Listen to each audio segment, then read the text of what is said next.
అదే RTV app వార్తల్ని క్షణాల్లో చదివే అవకాశం ఉంటుంది. ఒక న్యూస్ పేపర్, ఒక టెలివిజన్ ఛానల్ మీ చేతుల్లో ఎప్పుడూ ఉంటాయి. ఈరోజు మున్సిపల్ చైర్పర్సన్ జేసీ ప్రభాకర్ రెడ్డి గారి వెంట మేమంతా తెలుగుదేశం పార్టీ కౌన్సిల్ అందరం కలిసి పెన్నా నదిలో జరుగుతున్న వాటర్ పైపుల కనెక్షన్లు, ఆ బోర్ మోటార్లకు కేబుల్ కనెక్షన్లు పరిశీలించడానికి పోయినాం. మున్సిపల్ చైర్మన్గా జేసీ ప్రభాకర్ రెడ్డి గారు పదవీ బాధ్యతలు తీసుకుంటానే తాడపత్రిలో ఏమేమి సమస్యలు ఉన్నాయో దాన్ని త్వరితగతిన పూర్తి చేయాలనే ఉద్దేశంతో ముఖ్యంగా మంచినీటి కొరత తీర్చేందుకు 21 బోర్లను వేయించడం జరిగింది. ఆ 21 బోర్లకు మోటార్లు ఫిట్ చేయించడం జరిగింది. దాదాపు 17 బోర్లను ఇప్పటికీ వాడుకుంటున్నాము. తాడపత్రికి నీటిని సరఫరా చేస్తున్నాము. తక్కిన 4 మోటార్లకు, ఆ 4 బోర్లకు కేబుల్ సరిపోక తొందరలోనే వేయిద్దామనుకుంటే మీకందరికీ తెలిసిన విషయమే,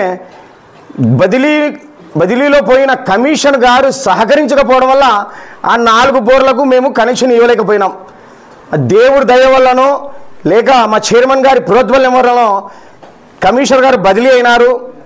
బదిలీ అయిన వెంటనే కొత్త కమిషనర్ గారు మా ప్రతి ఒక్క అభివృద్ధి పనులకు సహకరించడం వల్ల ఈరోజు మళ్ళా మేము ఆ 4 బోర్లకు కూడా పైపులు కనెక్షన్లు చేపట్టడం జరిగింది. ఆ పైపులు కూడా గతంలో కొట్టుకొచ్చిన వరద నీటి కంటే మన తాడపత్రి పెన్నా నదిలో నీరు ఉధృతంగా వస్తే కొట్టుకుపోయిన పైపులు బుగ్గా వాటర్ వర్క్స్గా తీసిపెట్టినాం. అట్లే కేసింగ్ పైపులు తీసిపెట్టినాం. వాటినన్నింటినీ ఈరోజు వాడుకుంటూ మేము ప్రజలకు సరఫరా చేయాలని నీటిని బాగా వేసవిలో ఎటువంటి ఇబ్బంది పడకుండా నీటి సరఫరా చేయాలనే ఉద్దేశంతో ఈరోజు పక్కన పెట్టిన పైపులు వాడుకుంటున్నాము. అదేవిధంగా ఆ కేబుల్ మేము వేయలేని పరిస్థితిని చూసి విద్యుత్ శాఖ వారు కూడా మాకు సహకరిస్తూ ఏకంగా వాళ్ళు లైన్నే అక్కడి వరకు లైన్ను లాగి వాళ్ళు ట్రాన్స్ఫారం అరేంజ్ చేయడానికి వాళ్ళు ఒప్పుకున్నారు. కాబట్టి ముఖ్యంగా వాళ్ళకు ఈ సందర్భంగా నేను ధన్యవాదాలు తెలియజేసుకుంటున్నాను. అదేవిధంగా కాంట్రాక్టర్ కృష్ణారెడ్డి అనే అతను మున్సిపల్ 90% దాదాపు 90% పనులు ఆ మున్సిపల్ కాంట్రాక్టరు కృష్ణారెడ్డి గారే చేస్తారు. ఈ పనులు కూడా కృష్ణారెడ్డి గారే చేస్తున్నారు.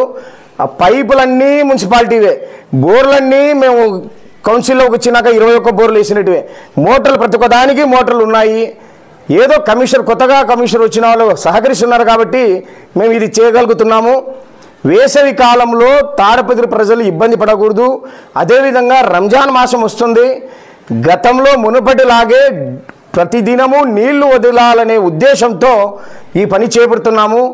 ఇది మా ప్రయత్నం సఫలీకృతం అవుతుందని మేము ఆశిస్తున్నాము. ఇదే విధంగా కమిషనర్ సహకరిస్తే చెత్తను కూడా 4-5 రోజుల్లో పూర్తి తాడపత్రిలో ఉన్న చెత్తను కూడా తొలగిస్తాము. దానికి సంబంధించిన నెంబర్లు కూడా మేము ఇస్తాము. చెత్తను ఎక్కడైనా చెత్త ఉంటే ఎవరికి ఫోన్ చేయాలనే మేము కాంటాక్ట్ నెంబర్ కూడా ఇస్తాము. కమిషనర్ గారు సహకరిస్తున్నారు కాబట్టి మేము ప్రతి ఒక్క పని చేయగలమో తెలుస్తున్నాము. మేము ముందు సేవ్ తాడపత్రి అనే స్లోగన్తో మున్సిపాలిటీలో కైవసం చేసుకున్నాము. ఇందాక వాళ్ళ నుంచి కాపాడాము. ఇక్కడ నుంచి అభివృద్ధి తాడపత్రి అనే నినాదంతో వెళ్తాము. అభివృద్ధి తాడపత్రి అనే నినాదంతో వెళ్ళి ముందడుగే, ఫస్ట్ అడుగే, ఇది ప్రథమ అడుగు. మన తాడపత్రి అభివృద్ధికి ఇది ప్రథమ అడుగు. మేము ఇక్కడ నుంచి అభివృద్ధి బాటలోనే పోతాము. ప్రజలు ఇబ్బంది పడకూడదు. ప్రజలు మభ్యపెట్టే విధంగా వాళ్ళు వైసీపీ వాళ్ళు ప్రయత్నిస్తున్నారు. గతం చూశారు మీరు ప్రజలు. అప్పుడు అభివృద్ధి చూశారు, మౌలిక సదుపాయాలు ఎప్పటికప్పుడు సమస్యలు తీర్చేది చూశారు. ఖచ్చితంగా ఇక్కడ నుంచి అదే పరిస్థితి నెలకొంటుంది. మీ ప్రజలందరికీ మౌలిక సదుపాయాల ఏర్పాటులో కానీ అభివృద్ధిలో కానీ వెనుకంజ వేయడమే లేదు. ఇంకా భయపెట్టే ప్రయత్నం చేస్తున్నారు.